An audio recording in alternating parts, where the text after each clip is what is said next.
از همه شما خوبان سپاسگزارم تشریف آوردید، زحمت میکشید، از اینکه مهمان نوازی میکنید، بنده رو تحمل میکنید.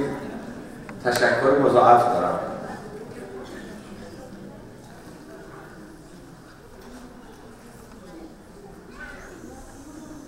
از همه دوستانی که در اینجا زحمت میکشند، هیئت امنای محترم، همه کمیته ها، همه عزیزان من دیدم فوق العاده زحمت میکشند، از اونها من سپاسگزار هستم.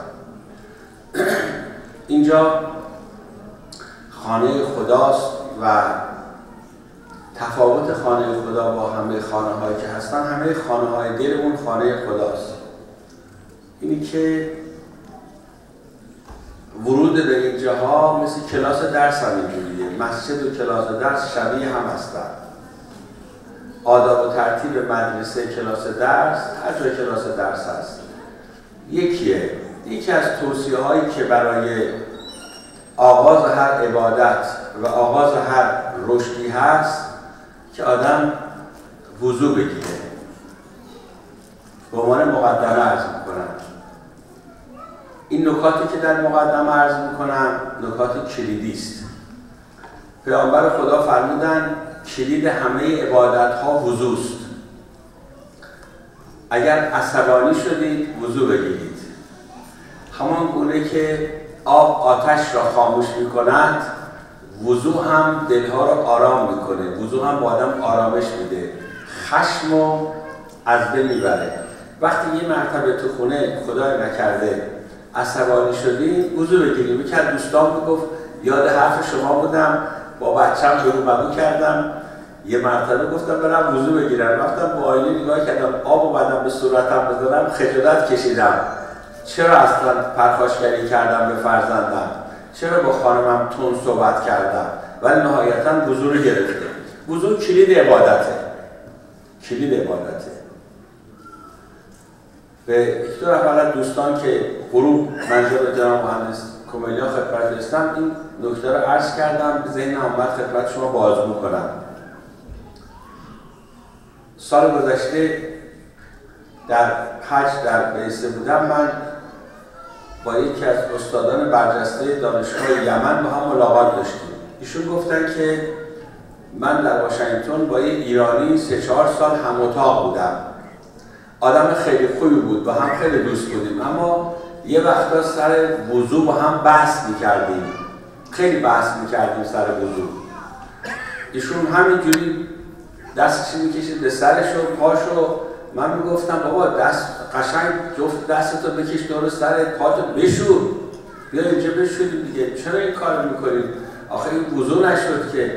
میگم ما اختلاف ما سر وضو بود، ولی خاطرات خوبی داشتیم. برای من اینا رو گفت و من چون دوستان استادای دانشگاه با هم بودیم، بهشون گفتم من گمان نمی کنم اختلاف شما سر وضو بودش. گفت نه، ما سر وضو فقط بحث میکردیم، بقیه بحثا رو حل کرده بودیم. گفتم که بازم فکر نمی کنم سر وضو اختلاف داشتید. یکی از دوستان که من نشسته تا آقای دکتر گفت آقای دکتر خب وضو فرق میکنه، فقه ما با فقه اونا فرق میکنه. خب وضوهاشون متفاوت بود. به من گفت فکر کرد من حواسم نیست، نکنه اونجا آلزایمر گرفتم به لحظه. بهش گفتم به استاد یمنی بازم من فکر نمی کنم سر وضو شما اختلاف داشتید. هی گفت انگلیسی خیلی عالی صحبت میکرد، گفت نه من با تو وضو مشکل داشتیم، اختلاف داشتیم. چیزی که گفتم که دیدم هی داره میگه دوستم یادآوری میکنه، با ثبت کردم دوباره گفتم بازم من مطمئن نیستم سر وضو اختلاف داشتیم. گفت آقا چرا؟ من سر وضو اختلاف داشتم. من گفتم بهش که استاد سر وضو اختلاف نداشتید، وضو کلید عبادته. شما سر شستن اختلاف داشتید، اختلاف سر شستن بوده اما نه وضو. گفت چطور؟ گفتم شما اگر در اقیانوس اطلس برید خودتون رو بشورید، با 2 تا شامپو هم خودتون رو قشنگ تمیز و نظیف کنید، آب بکشید، بدون که نیت ارتباط با خدا نماز داشته باشید نمیتونید نماز بخونید. گفت درسته. گفتم با یه نصف لیوان آب اگر نبود خاک میتونید وضو بگیرید نماز کنید، هم درسته. گفتم وضو شستن معمولی نیست، وضو پالایش جانه، اعتلای روانه، تهذیب نفسه. صورتی که میشوریم با وضو میخوایم بگیریم، صورت میشوریم. به دعاهای وضو هم نگاه کنن خانم آقایون هست. شما عموما الحمدلله خودتون اهل معرفت و توانا هستید. صورت به یک معنا نمای اجتماعی شخصیت انسانه. خدایا اگر نگاه ناروایی به کسی کردم، اگر صورتمو عبوس کردم نسبت به خواهر و برادر مسلمانم، به یک انسان، اگر ترشرویی در خانواده نشون دادم، اگر عهد کردم به همسر و فرزند و مهمانا و یارا و همکلاسیان و دوستانم، اگر کسی از چهره من آزرده شد، منو ببخش. صورتمو میشورم تا انوار الهی جاش بگیره. صورتمو منور میکنم با یه مشت آب، صورت شسته میشه. خدایا اگر به سینه بیگناهی زدم، دست نیازمندی که میتونستم بگیرم دست رو نگرفتم، با قلمم نوشتم اقدام شود نشود، ظلمی روا داشتم، با قدرت فکری و تمکنم اگر به کسی ظلم کردم، به قول فرنگی این پاورم و قدرتم و در جهت منفعت شخصی استفاده کردم، در مسیر ارضای غرایز نفسانی خودم به کار بردم، از تو غافل شدم، یادم رفت که ید الله فوق ایدیهم، قدرت خدا باید حاکم بر همه قدرت ها باشه و هست.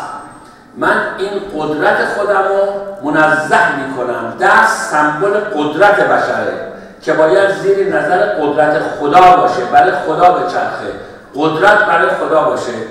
خدایا دستم رو میشورم، این دست رو میشوریم، دست چپ و راست رو میشوریم، سمبل قدرته. قدرت ما آقای عزیز، خانم‌های محترم، از کجا سرچشمه میگیره؟ رفتار قدرتمندانه من از مغز و اندیشه‌ام صورت نشأت میگیره. خدایا اگر فکر بدی کردم، فکر ناسوابی کردم، زاویه انحراف در فکر و ذهن من آغاز شد، من این فکر و اندیشه خودم رو منزه میکنم. مغز سمبولی برای تفکره. من این جمجمه رو نمیخوام نظیف کنم، من میخوام به زیر جمجمه که مغز منه، مرکز تراوشات فکری بشر، تفکر بشر، حافظه و هوش بشر، اندیشه بشر مغزشه، من مغز خودم رو منزه میکنم، فکر خودم منزه میکنم که دچار اندیشه های ناسواب نشم. وقتی که این کار کردم، اون وقت مسیرم مسیر مستقیم میشه. دارم آماده میشم به خدا بگم اهدنا الصراط المستقیم. خدایا منو در مسیر حق پایدار نگه دار. بخوام گام‌های استوار در زندگی بردارم، مشی زندگی خودم و سبک زندگی خودم و استایل زندگی خودم و همه اینا رو میخوام درست کنم. من اون وقت چیکار میکنم؟ پامو مست میکشم.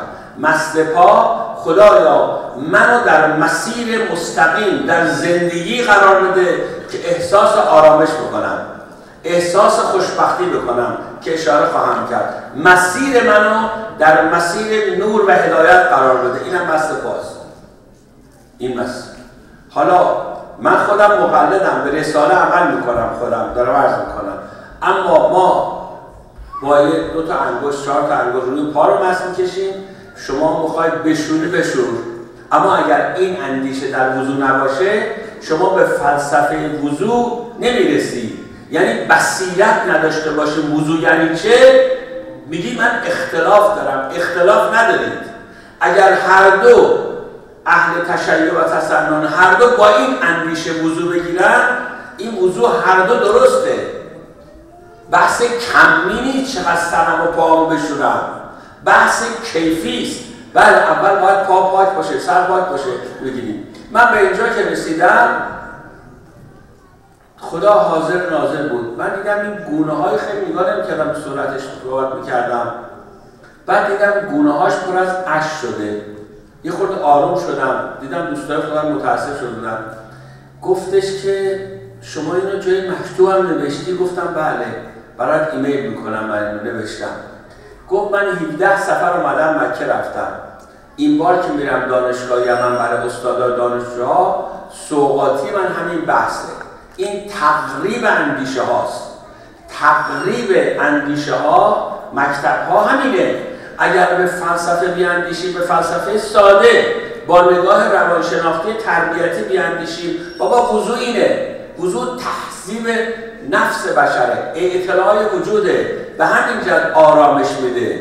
وضو از جنس نوره خدای وضو با این وضو ماست و این کلید عبادته. این مسیر رو درست بکنه، این وضو با آدم آرامش میده. یعنی عادت بکنیم که وضوهامون وارد مسجد بشیم تا که میتونیم، ولی که نمیخوایم نماز بخونیم، صلوات بخونیم، وضو بگیریم، میخوایم قرآن بخونیم، میخوایم درس بخونیم، میخوایم مدرسه بریم، میخوایم سر کار بریم. یعنی خودمون رو متصل میکنیم به خدا و تمام زندگی میشه عبادت. وقتی اینجوری وضو گرفتید تو ثواب داره قبل از نماز این آیه رو بخونید: ان الصلاتی و نسکی و محیای و مماتی لله رب العالمین. خدایا زندگی من، حیات من، مشی زندگی من، سبک زندگی من، نگاه من، درس من، کار من، همه چیز برای خداست و خدا قبول کنه. خدا من کمک کن با این نگاه وارد بشیم، خیلی درست میشه. وقتی با این نگاه ما وضو میگیریم، آدم از وضوی خودش لذت میبره.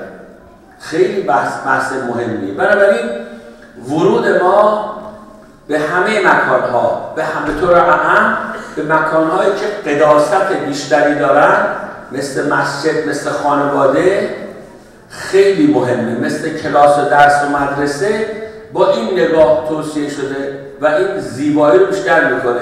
بچه‌هایی که با وضو میرن سر کلاس، این مطالعات علمی ما انجام دادیم.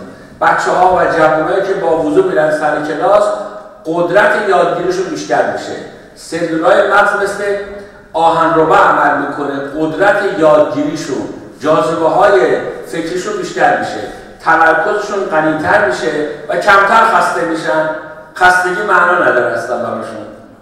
این عرض بنده رو همین فردا میتونن دختر پسرهای جوان تو مجلس فردا تجربه کنن، با وضو برن ببینن. تا ممکنه بگین اثر تلقینی داره، خب این اثر بالاخره مثبت دیگه، ولی من میگم نه، اثر عرشیه، ظاهرش تلقینیه. نمیگم برید استقبلید سر کلاس، اون که همه هم بدون نیت برید خودتون رو بشورید، برید دوش بگیرید، برید استقبلید سر، اونا من نمیگم. اما اینجا نیت، اینجا وضو یک عملکرد عرشی میشه، اثر عرشی داره. میرن سر کلاس، نه تا زور دارن گوش میدن، دامنه توجه غنی و قوی شده، کمتر خسته میشن و قدرت یادگیری مضاعف شده.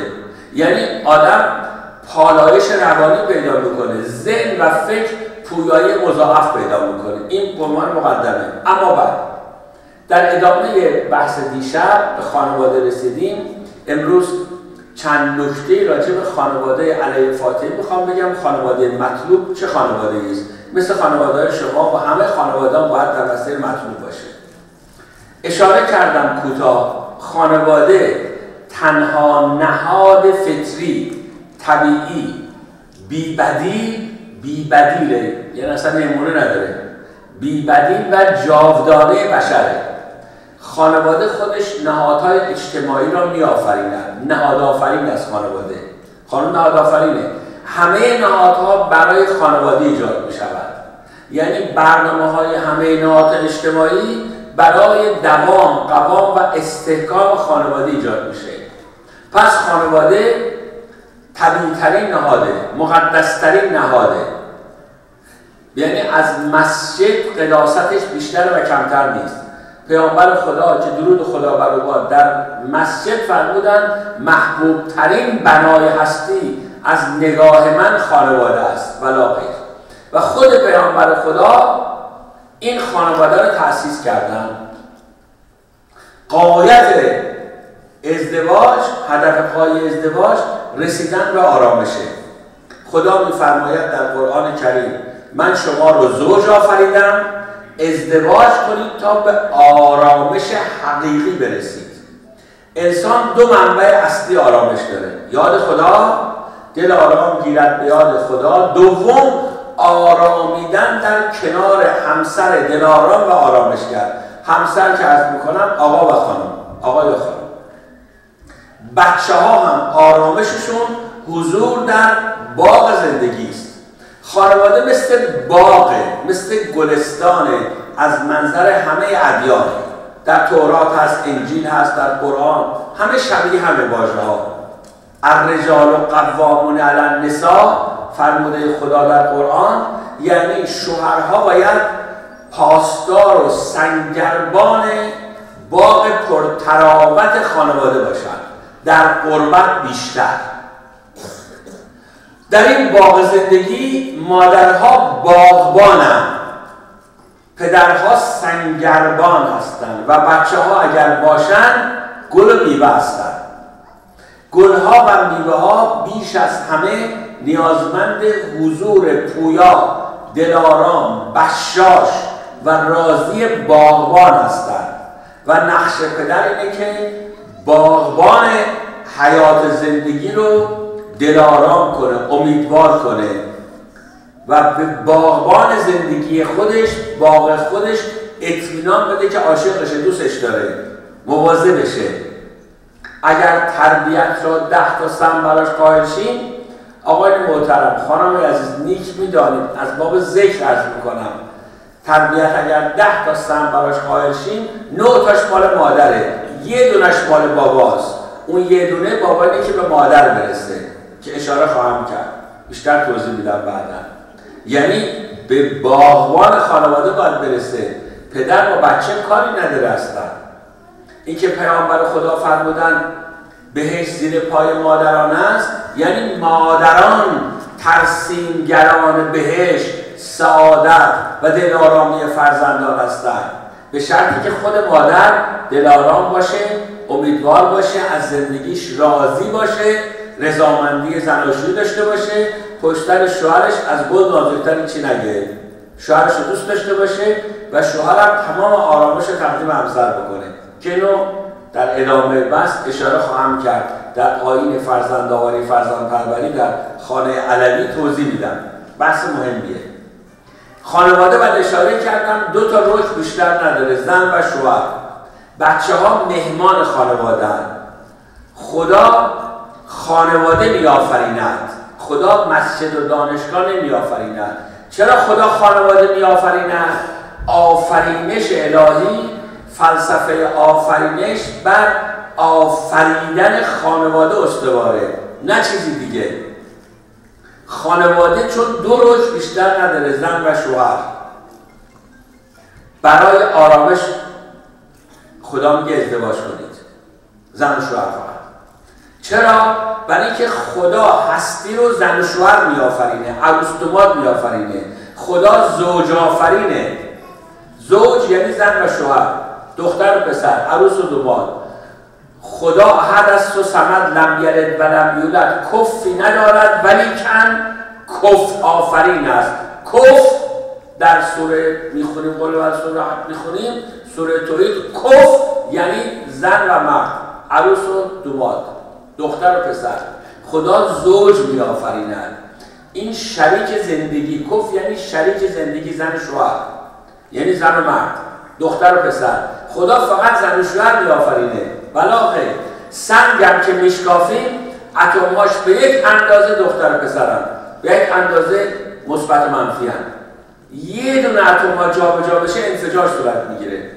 در جهان گیاهان همه نر ماده هستند، در عالم حیوانات همه نر ماده هستند، در گستره حیات انسانی در جهان همه این نطفه ها، کانسپشن نطفه ها همزمان دختر و پسرن.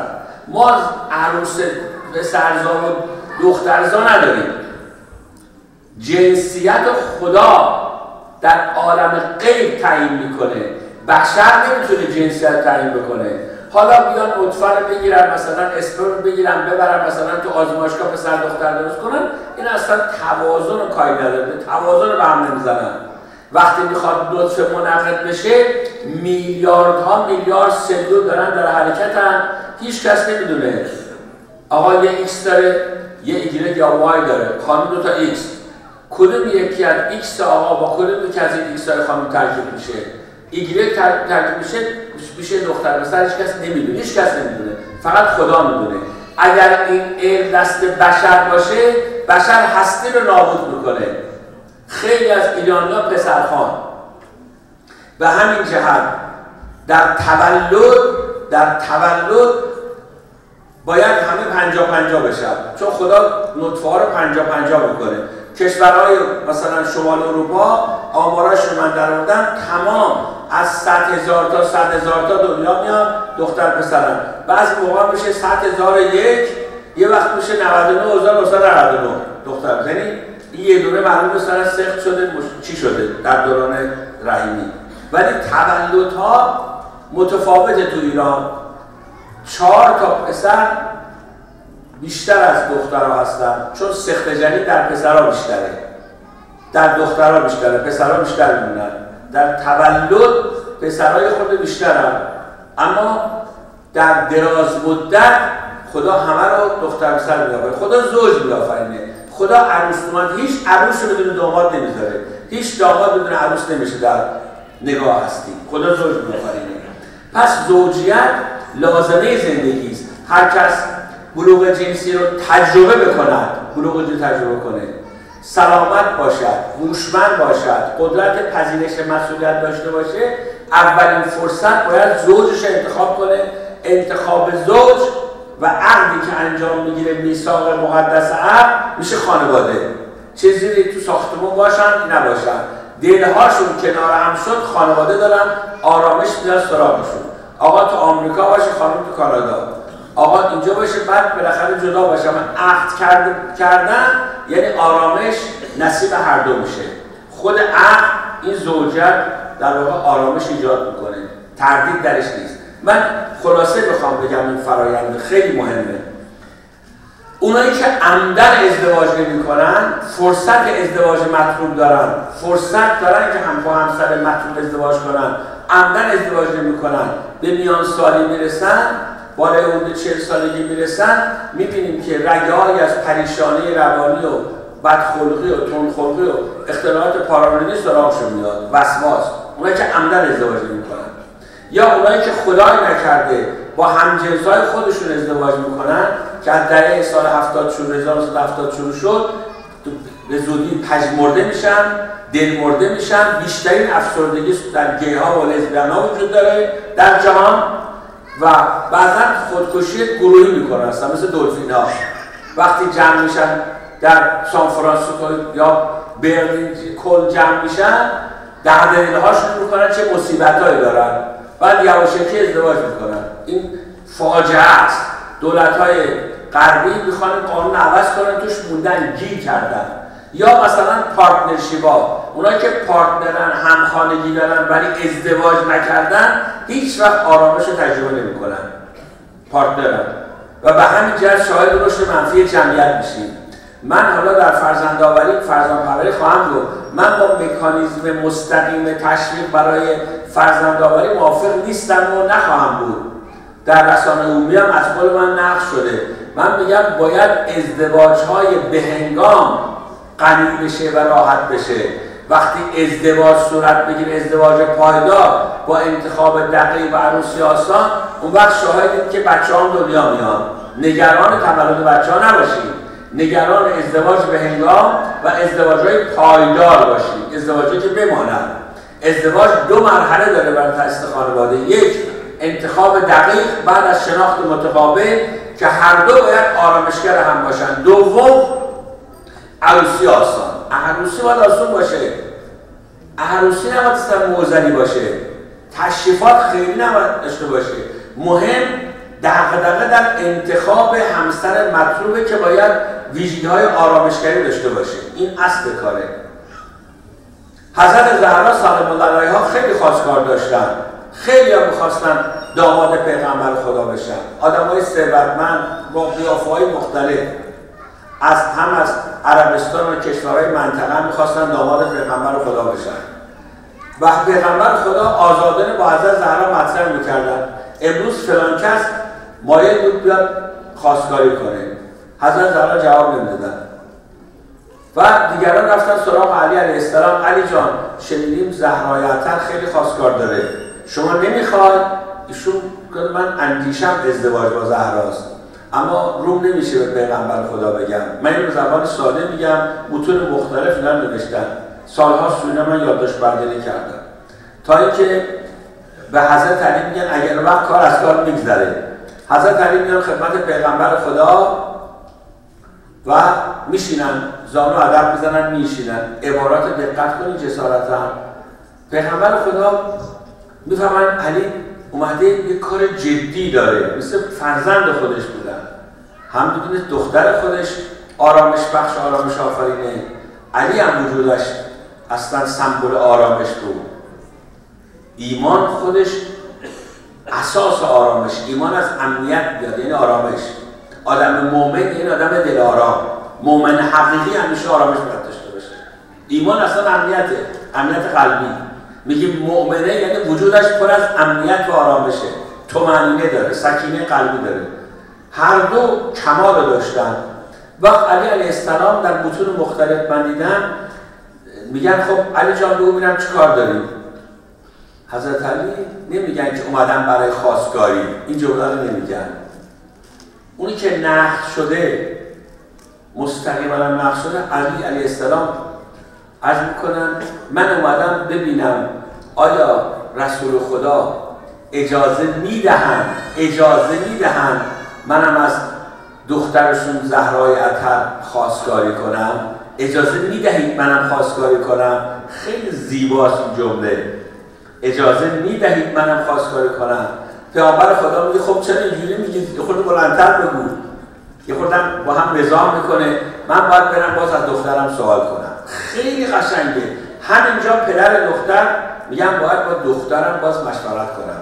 پیغمبر خدا دامادی مطلوب در علی نمیتونست داشته باشه، برم با دخترم مشورت کنم. میرن اندرون میگن زهرا جان امروز علی به صف خواستگارانت پیوست، صلاح چه می‌بینی بهش چی بگم؟ خب ایشون ولی این دختره، پیغمبره، همه وکالت رو داره، اما با این حال دختر جان نظر چیست؟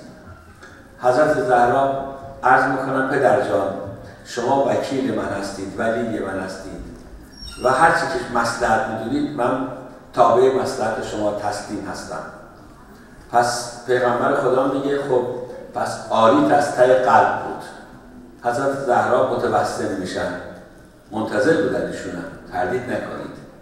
بعد میاد میگه علی جان زهرا قبول کرد. حالا چون همدیگه شناخت دقیق داشتن، حالا خب مهریت رو باید تعیین کنیم، ما عقد انجام بدیم، بعد تشریفات عروسی میذاریم برای بعد. 1 سال بعد زندگی مشترک، 11 ماه چند روز بعد زندگی مشترک آغاز کردن. اون بحث دیگه است. خب چی داری مهر بکنی برای همسرت؟ این مهریه هم خوبه جزء عقد، اما اگر کسی مهر نکنه یا چیز فرهنگی مهر بکنه عقد درسته، ازدواج درسته. اگر یه چیز حرامی هم طرف پیشنهاد بده، تو پرانتز میگم باز اینقدر ازدواج مهمه که ازدواج باطل نیست، اما این مهر رو باید مجددا تجدید کنه، مهری بده که خانم راضی بشه. چون حضرت علی شاهد بودن. یه روزی یه آقای کنار منبر پیغمبر خدا میگه که من دختر رشیده‌ای دارم آماده ازدواج است. هر کدوم از این جوانایی که شما سلام می‌دونید بیاد، من حاضرم دخترم بهش بدم. این موضوع خیلی مهمه. این موضوع که آدم واسط بشه، رابط بشه برای ازدواج. اینجا خود پیغمبر خدا واسطه رو. پیغمبر خدا فرمودن هر کس برای ازدواج جوان‌ها تعریف قلوب واسطگری کنه، پرثواب ترین واسطگری هستی واسط شدن، رابط شدن برای ازدواج و تعریف قلوبه. اینقدر ثواب داره. یه جا فرمودن از هزاران ماه نماز روزه این واجب شدن، واسط شدن، رابط شدن برای ازدواج ثوابش بیشتره. اینقدر مهمه، مخصوصا در قربت، مخصوصا در اینجا واقعا مهمه. آدمای بسیط باید بشینن در جاهای مثل این مسجد مدرسه بشینن 4-5 نفر که آدمی که بصیرن خبیرن به اصول روانشناسی کفریت معرفت دارن که اشاره خواهم کرد برسیم، اینا بشینن مورد وثوق آدما هستن. خانما بیا من دخترم آماده است، من پسر دارم، نمیدونم دوست دارم با یک فرد سالم، صالح، پویا، خلاق، دلارام ازدواج کنه. بعد اطلاعات پسر دختر بگیرن، جلسه آشنایی بذارن تو دفتر، نه خواستگاری، بگن نقطه آشنایی است. حالا بریم بر اساس اصول معیارهایی که هست ببینید میتونید به هم آرامش بدید، مجال بذارن. اون یک بحث جدایی داره ولی لازمه بحثش. اینجا واسه خود پیغمبر خدا. خب علی جان چی داری مهرش کنی؟ میخوام عقد بخونم اولین فرصت. حضرت علی عرض میکنن که این تأسیس خانواده امام حسین میخواد خانوادهش درست شه. حضرت علی میکنن من چیزی ندارم که قابل زهرا رو داشته باشه، هیچ چیزی ندارم که ارزش هدیه به زهرای عطر رو داشته باشه. این عرض میکنن. پیغمبر خدا میگه این حرف درسته ولی تعارفه، یه چیزی باید تعیین کنی برای مهر. چیزی که چی داریم خونه؟ حضرت میفرمایند که من چیزی که قیمت دارم میارزه تو بازار، یه شمشیر دارم قیمتش خوبه، یه اسب دارم قیمت بالایی داره، اسب خیلی خوبیه تربیتش کردم. بعضی میگن گفته یه شترم دارم همینجوره. یه زره دارم، زرم زره خیلی خوبه، خیلی شیکه زره. پیغمبر خدا میفرمایند که شمشیر تو برای جهاد لازم داری، برای دفاع از اسلام لازم داری، اسبت هم برای کار لازم داری کار میکنی. اما علی که من میشناسم کسی جرئت نمیکرد شمشیر به بدنش نزدیک کنه. زره رو لازم نداری، برو زره رو برده بیار. ایشون میرم منزل زره رو بیارم. حالا این زره چه زره‌ایه؟ پیغمبر خدا حدود 6 ماه قبل در یک جنگ ها به حضرت علی کادو داده بود، یعنی کادوی پدر دختر به حضرت علی بوده، کادو بهش داده بود، هدیه. این زره رو میارم، این زره پیغمبر خدا میگن به دوستان ابوذر و سلمان برید بازار این بفروشید. میرن اینو حدود مثلا 500 درهم موقع میفروشن، به یه پولی میفروشن، حدود 500 درهم. بعد این پول 3 قسمت میکنه پیغمبر خدا. میگه با این قسمت 1/3 قسمت برید لوازم زندگی بخرید، یواشاش آماده کنید. لوازم زندگی، کاسه بشقاب بخرید، دوشک بخرید، پتو بخرید، چیزی که لازم کنید برای زندگی بخرید. یه قسمتش آماده میذارن، برید وسایل بخرید که آماده شدن. 1/3 بشه میگه که بعضی از هم به خانم‌ها میگه که برید برای دخترم لوازم آرایش بخرید. خیلی مهمه. یعنی برید عطریات بخرید، لوازم عروسی به معنایی که عروس باید همیشه برای داماد در همه شرایط خیلی مزین باشه، خیلی معطر بمونه برای داماد. یعنی در واقع آرایش کردن برای همسر ثواب داره، برای نامحرم به نیت نامحرم آرایش کردن گناه آلوده، برای همسر ثواب داره. لوازم بهداشتی ساده‌ش لوازم بهداشتی، لوازم آرایشی برای دخترم می‌خرید.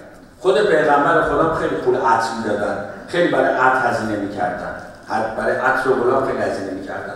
یه هزینه میگه عطر و گلاب و لوازم آرایش و بهداشتی برای عروس بخرید. 3مین قسمت هم می‌ذاریم همسرشون ام سلمه میگه که اینو نگه دارید، وقتی خواست مراسم جشن گرفته بشه مثلا 11 ماه بعد از این محل پول استفاده کنید برای مراسم جشن. خود دومادم یه آلونکی برای خودش درست میکنه و خونه داره و عروس صورت بگیره. اون وقت این انجام میگیره، پیغمبر خدا عقد میخونن و این ازدواج صورت میگیره. یعنی انتخاب دقیق برای تشریفات عروسی خیلی آسان میشه، آسان‌تر. ما سر تشریفات خیلی وقت میذاریم، معمولا برخلاف سنت پیغمبر خدا در انتخاب دقت نمی‌کنیم. یعنی انتخاب همسر خیلی مهمه. بنابراین ازدواج 2 مرحله رو باید رعایت کنیم، مثلا تو خارج. 1 انتخاب دقیق، عروسی آسان. حالا سوال انتخاب بر چه معیاری باشه؟ معیار انتخاب چیه؟ معیار انتخاب متاسفانه وقتی که میخوام صحبت کنیم میگن خوشگله، چند سالشه، چقدر درس خونده. کمتر چه رشته خونده، کار براش هست یا نیست. کمتر میگیم آیا میتونه آرامشگر فرزند من بشه، میتونه آرامشگر دختر من باشه، میتونه به پسرم آرامش بده. اینا چی میگی؟ متاسفانه خلاف آموزه های دینی عمل میکنیم ماها. ولی چرا؟ برای اینکه تو سنم اشتباه میکنیم. خانم آقای عزیز، سن حقیقی آدم شناسنامه نیست. شناسنامه سن حقیقی نیست. گول میخورن خیلی ها. من سر سن زیستی خیلی بحث کردم. سال 2008 برای اولین بار تو آسیا جایزه سازمان بهداشتی به روانشناس من بودم. بحث سن زیستی رو مطرح کردم برای تبیین تولد فرزندان. سن حقیقی آدما برآیند نتیجه 3 مؤلفه اساسی است. 1 سن شناسنامه، 2 ساختار کروموزومی و سن زیستی biological age، سن زیستی، و 3 سن روانی و عقلانی. یعنی سن روانی سن سرزندگیه، سن نشاطه. دختر پسرهایی که با پدر مادرای زندگی کردن که اونا نشاط دارن، به هم آرامش میبخشن، به همدیگه آرامش میدن، اینا سرزندن، با نشاطن. اونجایی که با تعارض بار میان دلمردگی دارن، رگه های از افسردگی دارن، اینا هیچ وقت نمیتونن نشاط داشته باشن، هیچ وقت نمیتونه جاذبه هاش رو تقدیم همسر بکنه. خیلی بحث مهمه. سن روانی میتونه سن زیستی رو جوان نگه داره. سن زیستی سن تخمک هاست، کیفیت زندگی تخمک هاست. یعنی ما این دختر از چه تخمکی در چه شرایطی دنیا آمده، از کدوم مادر دنیا آمده، تخمک چند ساله است. مثال میگیم پسر و دختر فرزند اول خانواده باشن، منهای سن روانی که مهمتر از اینه. بچه اول خانواده سن زیستیش با بچه پنجم خانواده فرق میکنه. بچه اول خانواده سن زیستیش biological age خیلی جوانتر از بچه چهارم پنجمه. گاهی بابا 2 تا خواهرن، مثلا 2 دختر دارم، وسطی پسره. دختر اول من با دختر فرزند سوم من که با هم میشینن، خیلی هم فکر میکنن دختر اول من کوچیک‌تره، دختر مثلا فرزند سوم من بزرگتره. 90% میگن بزرگتره، چون سن زیستیش اتفاقا سن شناسنامه‌اش کوچیک‌تره 5-6 سال، اما سن زیستیش واقعا خب مسن‌تر از فرزند اوله. اما اگر نشاط و سرزندگی داشته باشه، این سن زیستی رو میتونه همیشه جوان نگه داره. سن زیستی و ساختار کروموزومی. به همین جهت هیچ وقت نباید دنبال دختری باشیم که حتما از آقا کوچکتر باشه. دختر اگر از مرد کوچکتر بود عیبی نداره، همسن نبود عیب نداره، بزرگتر نبود عیب نداره. اون جایی که دخترها 2 سال بزرگترن به طور با فراوانی که دارن، طلاق کمتره در همه دنیا، چون دخترها قابلیت بیشتری پیدا میکنن برای آرامشگری، مهارت ارتباطی بیشتره، قدرت نوازشگری و رامشگری خانمایی که 2 سال تو ازدواج پسر بزرگتره خیلی بیشتر اتفاقا. اما اگر پسر کوچیکم شده نداره، همسنم شده نداره. من توی چند سال گذشته این نگاه‌های کلیشه‌ای رو سعی کردم تو ایران بشکنم. به طور قابل توجهی هم اینجوری شده. جزئیاتی هم بر روانشناسان مشاورات چاپ کردم. اصلا نگید به صورت کلیشه‌ای که بهتره دختر چند سال کوچیک بشه. کی این حرفو زده؟ قدیما یعنی حدود 100 سال پیش میانگین عمر خانم‌ها تو ایران 42 سال بود. اینجا هم کم بود. و میانگین عمر آقایون حدود 50 سال بود. خانم‌ها چند سال میانگین عمرشون کمتر بود. الان ماشاءالله خانم‌ها در ایران، در کانادا، آمریکا بین 6 تا 10 سال از آقای بیشتر عمر میکنن. بلوغ جنسی خانم آقا خیلی دیگه فرق نمیکنه. در 15% پسرها زودتر از دخترها در یک سن خاص بالغ میشن. پس عمر خانم‌ها طولانی تره. هوش عمومی خانم‌ها با آقایان هیچ فرقی نمیکنه. اگر بگیم که حتما دختر باید 5 سال کوچیک باشه، یک کانادایی آمریکایی پا میشه میگه شما چه روانشناسی هستی؟ من که 10 سال بیشتر از این خوام کنم. 5 سالم که من از ایشون کوچیک‌تر باشم و او زودتر میمیره، پس من 15 سال شوهر نداشته باشم. این چه مشاوره ضد عقلانه من بدید شما؟ سلام نیست. اصلا نباید مطرح کرد. خیلی از همکارا با کتاباشون اصلاح کردن. بنابراین این سن روانی، سن زیستی مهمتر از سن شناسنامه است. تحصیلات هم خیلی مهم نیست. اون هوش عمومی، تجارب حرفه‌ای مهمتر از مدرک تحصیلیه. پسری که دیپلم گرفته 10 سال داره کار میکنه، مثلا تو بانک کار میکنه، همین دانشگاه، بعضی دانشگاه کانادا تو آمریکا، هاروارد و سراکیوس براش کلاس میذارن چند هفته، بهش همون لیسانس علوم بانکی میدن بهش.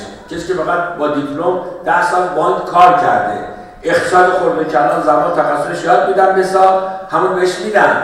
یعنی تجارب حرفه‌ای خیلی مهم. اما پسری که دیپلم گرفته هیچ جا کار نکرده، یه خوردم معتاد بوده، این به درد نمیخوره.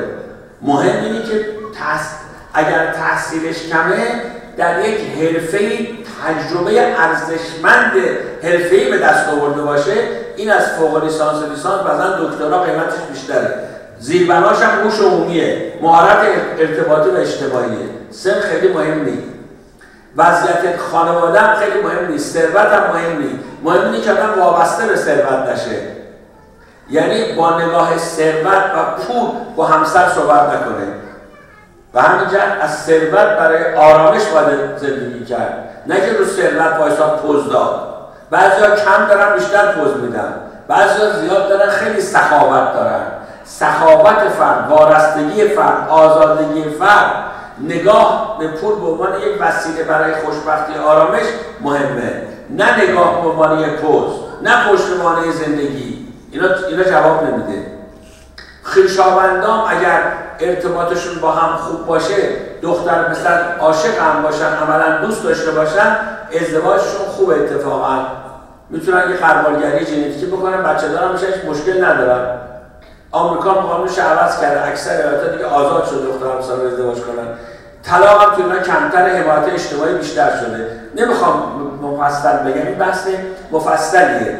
یعنی میخوام اینا معیارهای فرعی است، چه وضعیت خانواده، چه تحصیلات، اینا فرع. اما اصولی که باید در شناخت متقابل باشه، این اصول خدا مطرح میکنه. من از نگاه روانشناسی قرآن دارم عرض میکنم. یک، اصلی که زن و شوهر فکر نکنید این فقط برای دختر پسر که ما ازدواج کنن، نه، برای همه است. برای همه است. یعنی من و شما الان لازم داریم، نه این از ما گذشته، همین الان لازم داریم.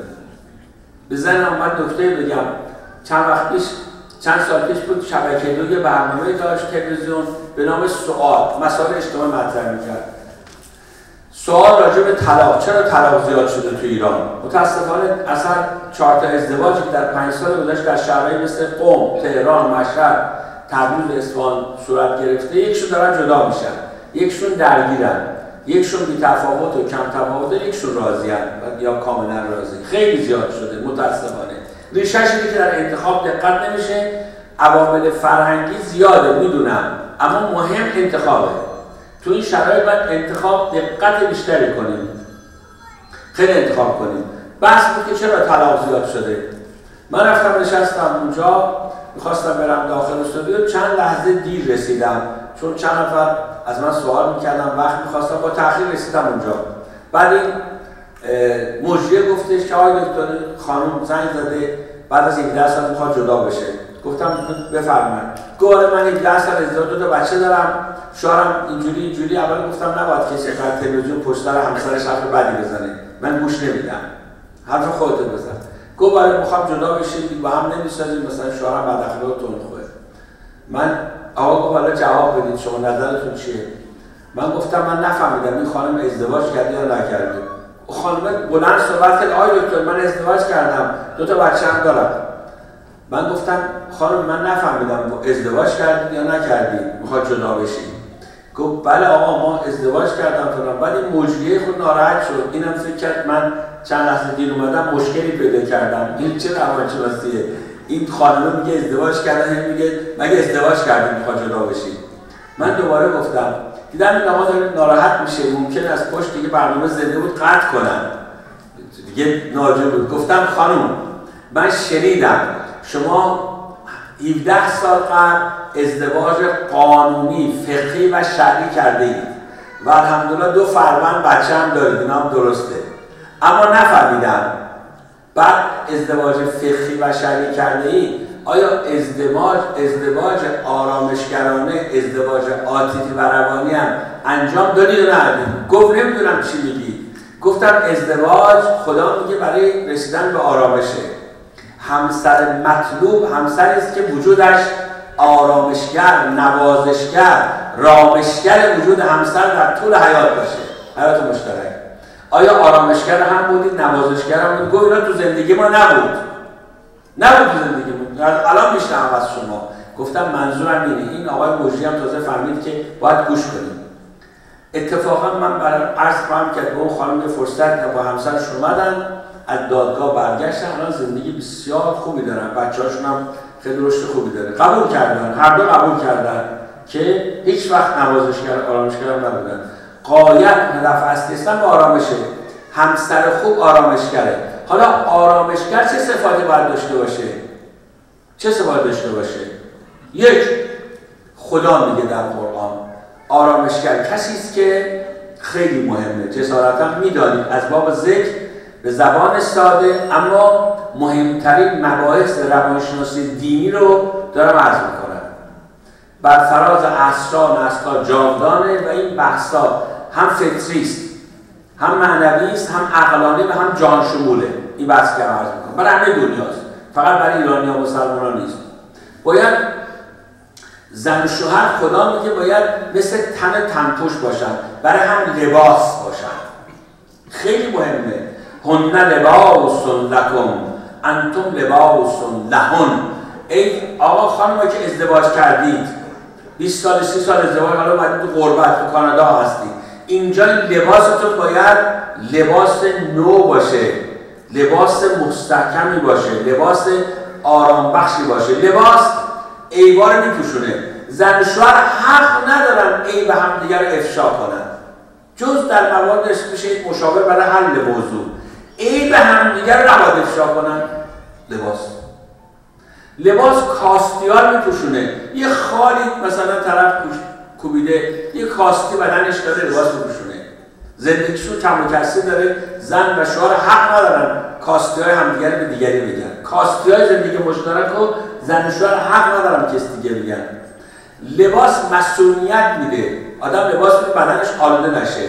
زن و شوهر انقدر نیازهای روانی، نیازهای عاطفی، نیازهای نفسانی و جنسی همدیگر رو به نحو شایسته تامین میکنن تا مسئولیت بده در برابر همین محرکات، در برابر همه برنامه‌های کرونا. هستن نیازی احساس نباید بکنه که رو نگاه کنه. همسرش براش باید بهترین نوازشگر باشه. لباس مسئولیت میده. لباس آدم رو تکریم میکنه و آدم یه گوری تنش میکرد. زن و شوهر همیشه باید همدیگر رو تایید کنن و تکریم کنن. پشت سر همدیگه کوچکترین حرفی که نشانی از تحقیر و انتقاد و گله باشه نباید به زبون بیارن. خدا ما خودمون داریم میگیم، من شما، یعنی با شما هستم تک تک. لباس تکریم میکنه. زن و شوهر باید زینت هم باشن. لباس زینت بدنه. لباس زینت بدنه. زن باید هر جا هست نماینده پرزینت شوهرش باشه. شوهر هر جا هست، هر جا نشست، هر جای دنیا هست، نماینده زینت همسرش باشه. همسرش رو زیبا، کامل، نیکو، دلارام باید معرفی کنه. میشه فامیلاش، میشه دوستاش. قشنگترین جملات رو خانمش بگه. لباس به آدم گرما میده، صمیمیت میده، مسئولیت میده. لباس هر چقدر لطیفه پرقیمته، لباس هر چقدر متناسبه ارزشمنده، متناسب باشه. لباس یه کار زیبایی داره، همیشه در آدم در آغوش میگیره. آدم هر جای دنیا هست همسرش باید در آغوش روانی و ذهنیش باشه. این لباسه. پیغمبر خدا در یکی از جنگ‌ها زهرا عطر سوال کرد، زهرا جان شنیدم آذوقه‌تون کمه. آذوقه‌شون بخشیده بودن به این سهم جیره‌بندی شده به آذوقه. زهرا جان آذوقه‌تون کمه، چرا من نگفتی من قسمتی از آذوقه خودم به شما بدم؟ زهرا عطر میفهمن من وقتی میخوندم اینو باور میکنید خیلی متاثر شدم، گریستم. برای ما بدم خدا چه عظمتی، چه لباسی. پدر جان درسته شما پیامبر خدایی، من که حق ندارم راز خودم و همسرم رو به دیگری بگم، کاستیامو بگم. پیغمبر خدا متأثر میشم، میگن زهرا جان، زهرا جان حق با شماست، حق با شماست. خودت چقدر قشنگه، دیگه توضیح میده زهرا، حق با شماست. یه جا 2-3 سال بعد ازدواج چند گذشته بود، زهرا خانم گیر بیارن پیغمبر خود، زهرا جان از شوهرت علی راضی هستی؟ چجور شوهریه؟ بهت آرامش میده؟ این سوال راحت، پدر دختر هم داره سوال کنه، از شوهرت راضی هستی؟ بهت آرامش بده؟ پدر جان به شوهرم علی سفارش کنید به خودش برسه، خودش وقف من کرده، من شرمنده محبت و ایثارش هستم. خیلی جالبه. بعد چند وقت بعد در یه خلوتی با علی علیه السلام با هم میشینن. علی جان راستی از همسر زهرا راضی هستی؟ علی عرض میکنه ای رسول خدا، پدر عزیز من، به زهرای اطهر سفارش کنید به خودش بیشتر برسه، خودش وقت من کرده، من شرمنده محبت او هستم. اصلا خبر ندارن یعنی زن شوهر همدیگه رو زیبا کامل جلوه میدن. این لباسه. زهرای اطهر عیبی نداشت که بپوشونه، اما کاستی داشت. همه کاستی ها رو پوشوندن، همه کاستی ها رو پوشوندن، عیبی نداشت. اما یه نکته‌ای که میگم روزه نمیخوام بخونم، تاریخه. وقتی که به شهادت میرسن، خب حضرت زهرا وصیت میکنه که علی جان همسر عزیزم، حالا میرسیم بهش، همسر عزیزم منو خودت بر من نماز بخون، همسر منی و امام منی، بر من نماز بخون، منو طوری دفع کن که نخوان دیگران از جنازه من سوء استفاده کنن، خودت بر من نماز بخون. خب اگر اعلام میکردن دختر پیغمبر خدا فوت کرده، تشییع جنازه رسمی میخواد سفرا بیان و خلیفه حاکم وایسن نماز بخورن و علی هم پسرش رو وایسه. مثال دارم میگم، ولی زهرا میگفتش که شما خودت بر من نماز بخورید، میخوام شوهرم که امام حق منی بر من نماز بخوره. و این کارو حضرت علی کردن. وقتی میخواستن جنازه رو بشورن دفن کنن، میبینن پهلوشون یه خورده کبود شده. بعد همونجا گریه میکنن. بعد ابوسلمان ابوذر اونجا کنار بودن، صدای گریه میبینن جلوتر، علی جان چرا گریه میکنی؟ صدات میپیچه. میفرماید که من تا حالا متوجه در واقع این کبودی به این معنا نشده بودم. این درد رو پنهان کرده بود که من شرمندش نشم. این همسر. اگر بخوایم این آیه قرآن رو تعریف کنیم، زن و شوهر لباس هم هستن، کاملترین مصداق این لباس در گستره هستی علی است و زهرا خانواده حسین که اشاره خواهم کرد بعداً. چجوری در این رابطه چگونه بچه دنیا میاد توضیح میدم، جسارت نباشه. اما این لباس کامل، همدیگر رو تایید، همدیگر رو گرمان وقت در سخت‌ترین شرایط نوازشگر رامشگر هم بودن. اول با لباس باشید. دوم، اصل دوم در آرامشگری اینی که آدم خودمون رو مسلح کنیم به صفات انسان‌های دلارام و آرامشگر و محبت خودمون رو تقدیم هم بکنیم. محبت در قاموس روانشناسی دینی چند تا مؤلفه داره. گذشت. محبت فقط کادو دادن نیست، سور دادن نیست. محبت یعنی گذشت، ایثار، صداقت، شجاعت، عدالت، صبوری و احسان. صبوری و احسان نشانی از اینه. یعنی چی؟ یعنی که با هم یه کادو بدیم، ادکلون بدیم، لباس طلا جواب رو هم دیگه بدن زن و شوهر، نشانی از احسانه، احسان کردنه. خیلی قشنگه. برای همسرتون نماز شکر بخونید، برای همسرتون صلوات بفرستید، برای صلواتشون هم بخونید که اشاره کردن. این احسانه، احسانه. اما مهمتر از احسان صبوریه. آقا میاد خودمونه که با ناکامی مواجه میشه، مشکلی هست، غذا سوخته، وعده کرده دیر اومده. مثال، هر کس با ناکامی مواجه شد در رابطه زن و شوهر باید صبور باشه، پرخاشگری نکنه، اعتراض نکنه، داد نزنه. این حرفا رو میزنم میرم خونه، سر خودم بلا میاد، باید امتحان پس بدم.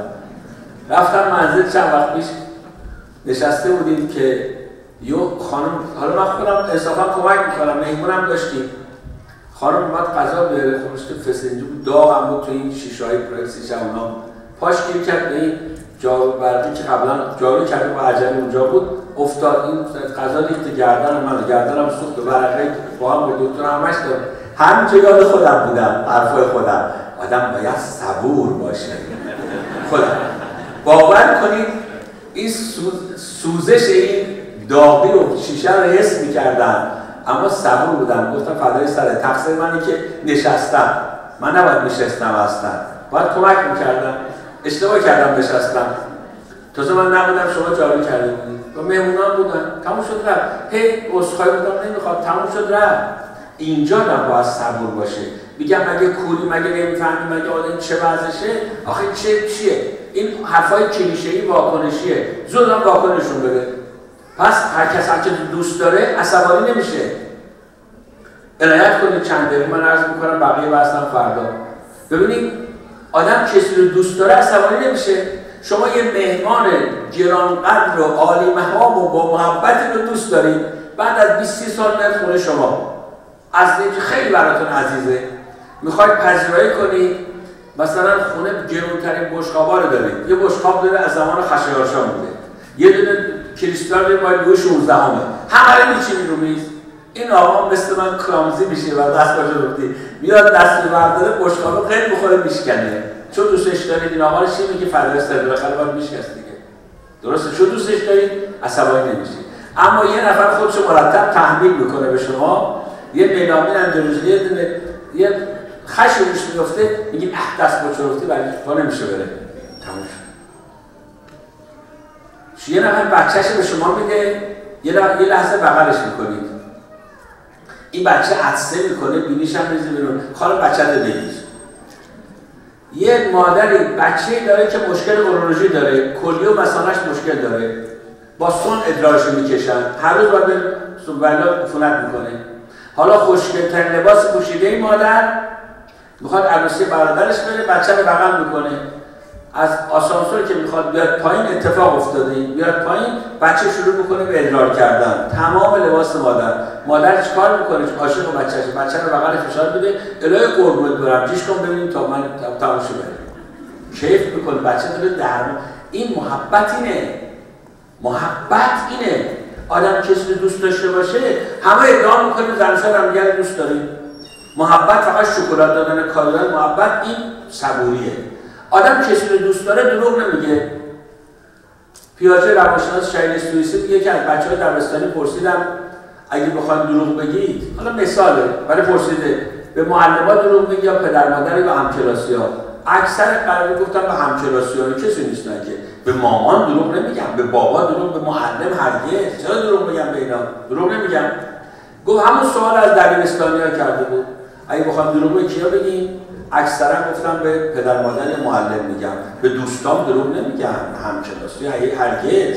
یعنی چی؟ یعنی اونی که دوستش داره قداست پدر مادر شکسته به خاطر واژه‌های انضباطی که بعداً اشاره خواهم کرد، اما جاش دوستان اومدن. ما باید سعی کنیم دوست فرزندان بمونیم تا ما دروغ نگم. دوست موندن یعنی شخصیت باید هم عاطفی باشه هم منطقی باشه.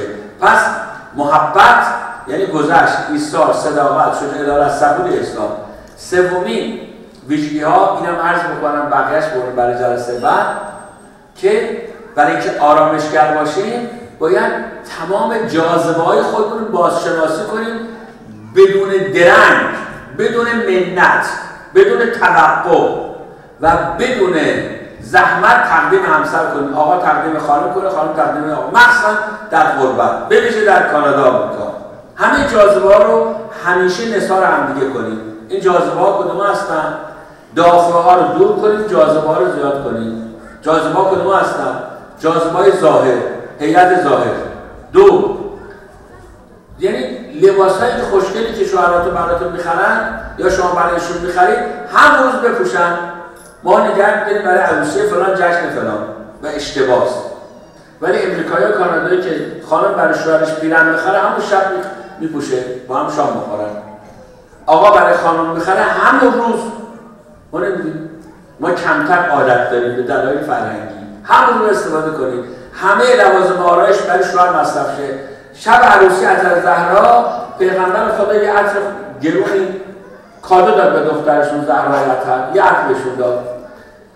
این عطر رو شبا حضرت زهرا خانواده علوی اینه شبا میزدن کنار شوهرشون میخوابیدن تا صبح. هیچ برای نامحرم هرگز استفاده نکردن. این زندگی علوی فاطمیه. همین عطر رو پیغمبر خدا کادو داد. ادکلونای خوب مال شوهراست، مال آقایون هم همینجور. هیئت ظاهر آقایون هم رعایت کنید. برای آقایون لباسای ساده خانگی بگیرید، رنگ‌های مختلف دوست دارید، هر روز بپوشن. شما 300 تیکه لباس دارید، حالا 3000 تا نگفتم، کم گفتم. هر روز یکیشو صبح با هم شب یکی. این جاذبه‌های ظاهریه. این در ساده ترین شکلش باید رعایت شه. دوم جاذبه‌های فکری. جاذبه‌های فکری خیلی مهمه برای آرامشگری. جاذبه فکری یعنی مثبت اندیش باشید تا آرامش داشته باشید. مثبت اندیشی. دوم امید بخشی، امید آفرینی. صحبتم طولانی میشه. آقای قمری فردا دیگه قطع میکنن دیگه ساعتش نگاه میکنه چند دقیقه تمام میکنه. مهمان نوازی هم خوبه، گناه داریم. دوم امید بخشی، امید آفرینی. سوم تالیف غروب. اینا توضیحاش میذارم برای بعد. چهارم که خیلی مهمه در این حوزه خیر آفرینی، خیر بودن. پنجم بخشایشگری، بخشیدن همدیگه بلافاصله، forgiveness. ششم تلاش مداری و هفتم نگاه توکل به خداست که اشاره هم کردم بیشتر. اینا آرامش بیشتر میکنه. جاذبه فکریه. بدبینی و بدگویی و بدخواهی و تندخویی آرامش از بین میبره. جاذبه‌های چشم، جاذبه‌های کلام. ما 7 نوع صوت داریم، 7 نوع نگاه داریم. اون نگاهی که موج نفسانی داره مال هزینه، مال شوهر باید بشه. صوتی که قلقلک میده بشر رو در داخل خارج که همه جای دنیا، اون مال همسره. ما یه نوع صوت داریم با خودمون حرف میزنیم، یه نگاه داریم برای خودمون، یه صوت و نگاه داریم با خالق هستی صحبت میکنیم، یه صوت و نگاه دارم من در گروهی که خانم آقایون هستم استفاده میکنم، به کسی خیره نمیشم. تون صحبت من، کلام اجتماعی است، به کسی هم بی احترامی نمیکنم، با تکریم اما رعایت همه ارزش‌ها.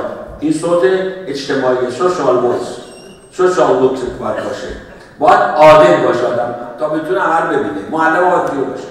چهارم یه نوع صوت ما داریم که مال پدر مادره. خدا میگه که اینقدر خازانه در باب پدر مادر صحبت کنید که آدم مثل متواضع بشه، کبوتری که بالش باز میکنه ارتباطش کلشه. آروم، پدر جان، مادر جان، قربونتون برم، فرمایش ندید، به زانو و پای پدر مادر نگاه کنید. خیلی باید احترام کرد. تون صحبتتون رو محکم رو نکنید، آروم صحبت کنید. شما جوهر چقدر جوان‌تر اقتدار دارید و همان میزان صوتتون رو خازانه و خاشانه با پدر و مادر هزینه کنید. خیلی قشنگی، خیلی ادب میخواد. مال پدر مادره.